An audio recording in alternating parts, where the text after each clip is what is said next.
willkommen, mesdames et messieurs, welcome, bienvenue to Mondo Stereo episode number 3D in 3 episodes. Moment, I gotta fold my legs out and under. Yeah, I want to direct your view on some books I like, some stereoscopic books that I bought in the recent years. So we begin with the first book that I want to present to you. It's this book, and this is a really cool 3D effect. Yes, it's this book. What kind of book is it? It is a very heavy book. Wow, and it's in a box. It's called A Village Lost and Found, and it comes from the London Stereoscopic Company. It's a real... Wow, can you hear this? Ooh, it's really a heavy book, yeah. And what's inside this box? I take the box and place it here.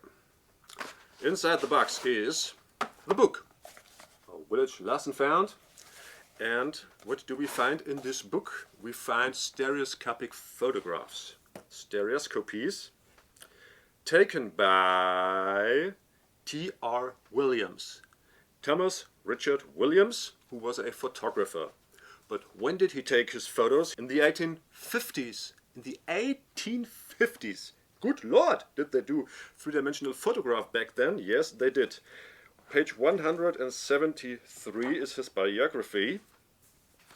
So, let's see it.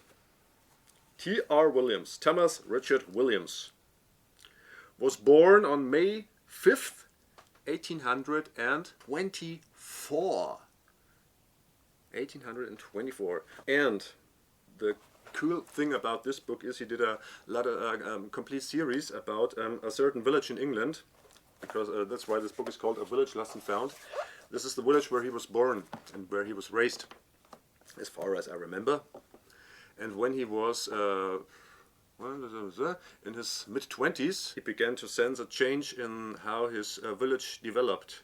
Industrialization grew stronger and stronger, and everything began to change, and he wanted to take photographs of the village as he remembered it as a child.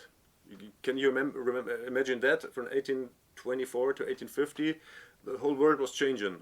And Mr. Williams went on and grabbed his camera and took pictures of the village where he was raised. Hinton Waldrist. And this is what the book looks like. You always got the stereo card, and then you get an enlargement of one side, and you get a lot of information in the text. So, and this is such a beautiful book. The images are so nice. Oh, we got him here. T.R. Williams. These are so beautiful images. You can see here we have Dick Carter's potato harvest. This is Dick Carter, and this is his cottage, and this is how he collects his potato, how he harvests it. This is really looking like if it was taken in the 15th century, isn't it? Yeah. And if you are asking yourself, how can I view these stereoscopic photos in this book, then comes the second best part. This is the first best part. There's a viewer included, the old viewer. Ta-ta! It unfolds like this, and then wow! It's here. And why is it called the old viewer? Because it looks like an owl. Cray, cray, cray, cray. So you take it like this, zack, boom, here and there, cluck, and there, cluck, cluck. You can adjust for focus. Great, yeah? And then you open the book, ta-choo, and you look and see, wow, this is a beautiful image, and this too, and we got a stacking the last rick. Loading the dung card. Oh, that's nice. Loading the dung card, and you put it like this on the book. Can you see this? You put it like this on the book, and then you look through it, and you see the three-dimensional image. It looks great. And the third best part is you can put the book away, and you can use this thing, the old viewer, as a viewer for stereoscopic images of all kinds. You can find these cards on flea markets, in thrift stores, in antique shops. You can take them by there yourself. I got one that I did 20 years ago. This is me inside a car. You can put it there in the middle. Oops. And then you can watch yourself in 3D and say, wow, haha, I'm in 3D. Great thing.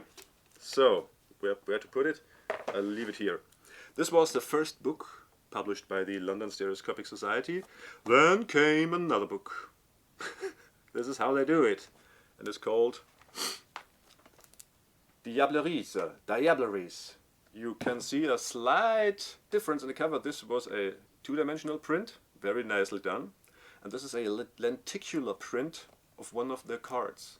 I hope you can see it if I put it this way. I'm gonna move the book around, so you might see the three-dimensional effect. Diableries. What's it all about? Stereoscopic cards from the 1850s and 60s that show little devils in various situations. Looks very funny to us today. Little devils here, the Devil's Cauldron, Satan's Court of Justice, Resurrection or Judgment Day, the Mysteries of Saint Anthony, the Temptation of Saint Anthony, die Versuchung des heiligen St. Anton.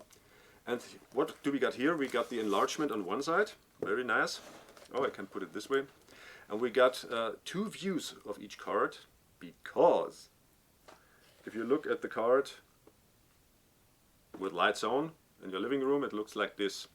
But these cards were printed on a very soft tissue that was where you could, when you took the card and tried to view it with a lamp coming from the back from the card, then it changed the color, then it was colorized. And the eyes of the devils began to glow, and everything looked completely different, more spooky and eerie. It was a kind of multimedia entertainment card from the 1860s, always keep in mind that. And this is why they printed two sides of the card, either if it looks in broad daylight or when illuminated from the back. Isn't that great? There is so much of additional information because some of the cards have are like political satire with contents we do not understand nearly 200 years after they have been published, and so what has to be explained is in the text. You can read this book for a year. Well, and last but not least, a third book. And now you are gonna vanish completely. This is called The Poor Man's Picture Gallery. I'm a poor man. No, I'm not a poor man. But I do like to have my own picture gallery, and these are stereoscopic images, again with a lenticular cover. That photos that have been taken after real existing images, paintings. So the poor man had not to walk into a Ausstellung, exhibition of paintings, but could watch these pictures at home. So you got, I gotta find a very good example. Where is it? Henry Wallace, The Death of Chatterton. This image, this painting, very famous painting if you know it. Here you got the stereoscopic rendering of a photographic artist in his atelier. This is a real person lying on a real bed, all posed to come as close to the image, to the painting as possible. I hope you did enjoy a little the third episode of Mondo Stereo, The World in Three Dimensions. This time it was about the books of the London Stereoscopic Company. Here is the email address, the web address, www.londonstereo.com, I suppose. Hope to see you soon in the next episode of Mondo Stereo, The World in Three Dimensions. I don't know the subject, but it will be as entertaining and funny and full of wisdom as this episode was. Yeah, come on, let's go, everybody in the house.